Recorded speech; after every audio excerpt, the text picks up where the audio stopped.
Good day, peers. My name is Oluwaseyi Grace Fadoju. I am currently an intern at Virtual Testing Foundation, interning as an information security administrator, and I will be talking briefly about effective communication. You would like to know what communication is before you know how effective a communication can be. Communication is simply the art of transferring information from one place, person, or group to another. That means passing of information, passing of message from one form to another. While communicating, you can actually be the medium of communication or you are the communicator. What is it about effective communication? Effective communication is more than communication, because when you say it is effective, definitely whatever message you're passing, whatever message you are conveying, you need to be conscious of what you're saying, so that the person that is receiving your message will actually understand the emotion and the intentions behind the information. Effective communication is instinctive.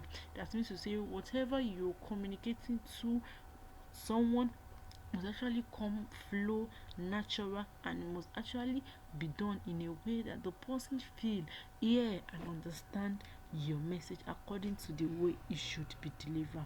Communicating more clearly and effectively requires learning some important skills. There's a difference between just talking and communicating. What are these skills?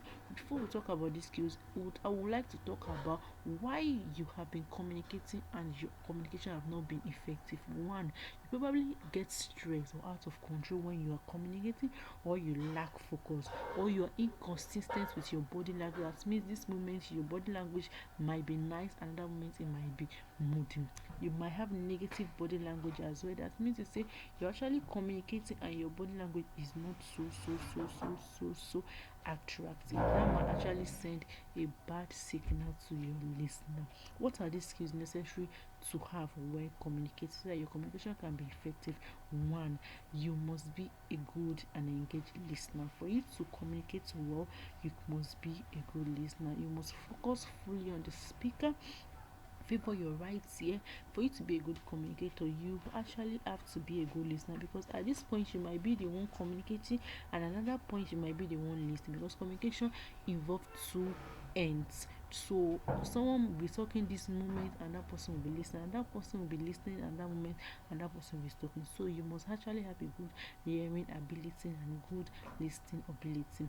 You must avoid interrupting or trying to redirect the conversation to your concerns. You don't need to be you don't need to be personal when communicating. Aim at whatever the information is and direct them accordingly to the way it should be delivered. Show your interest in what is being said. Don't just be haphazardly with your communication, like, okay, I don't care, let me just say this. No, you must have interest in whatever you're saying. In this way, whoever you're communicating to will flow with you and will not have no choice than to get with you whatever you're saying. Try to set aside judgment. You can be critical, but don't be judgmental when communicating. Provide feedback when you're communicating. As a good listener, try to provide feedback when you talk to, when you're communicated to. Always return back with feedback. This way your communication can be effective. The second skill is you pay attention to nonverbal attitude. Nonverbal attitude or nonverbal communication are body language that includes facial expressions, body movements, gestures, eye contact, and the likes. When you're communicating, when you pay attention to the verbal attitude, you will be misled.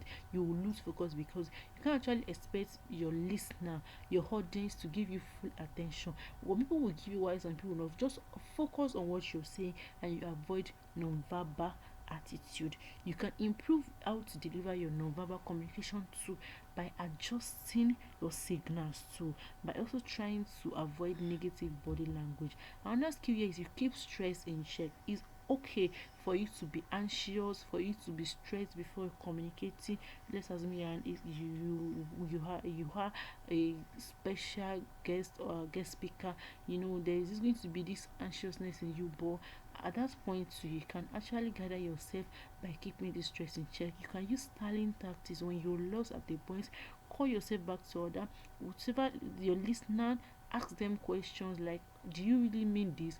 Were you saying this? Is it actually what you meant? Did I get you right? You pause to collect your thoughts. If you communicate and you want your communication to be effective, you don't have to rush it. Calm down, take a breath, and communicate. Meanwhile, you communicate greatly. Make one point when you're communicating. You hit the nail or the head. Don't be haphazardly. Don't say this and that time you are saying that. If you're talking about one thing, talk about it and deliver it rightfully.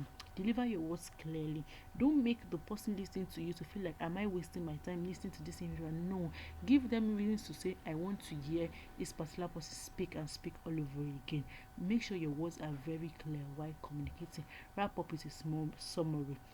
When you're communicating or when you've communicated, at the end of it, call your listener attention back. Engage them by wrapping up the summary. They might have missed a point, but summarizing them will make it be like, okay, is this all this? Is this so nice to have this kind of information? And the last skill you need to have is you need to be assertive when you're communicating. Know your value yourself. Whatsoever people you're communicating with, you need to be assertive in a way that you express your thoughts, feelings, and needs in an open and honest way while standing for yourself and respecting others. There's no reason to be timid. Value yourself and value your options. Know your needs and wants. Express negative thought when you have biased thought about something. Do it respectfully. Receive feedback positively. For your communication to be effective, you are not communication is not just one man work. It's actually a two and something. So when you talk, expect and make sure you receive feedback. Engage your listener and get what they feel about whatever you've said. And the last point here is you learn to say no. When you're communicating, don't always be the yes type. If you have reason to say no, you have reason to oppose anything, oppose it, but do everything respectfully. Thank you for listening to me. God bless you.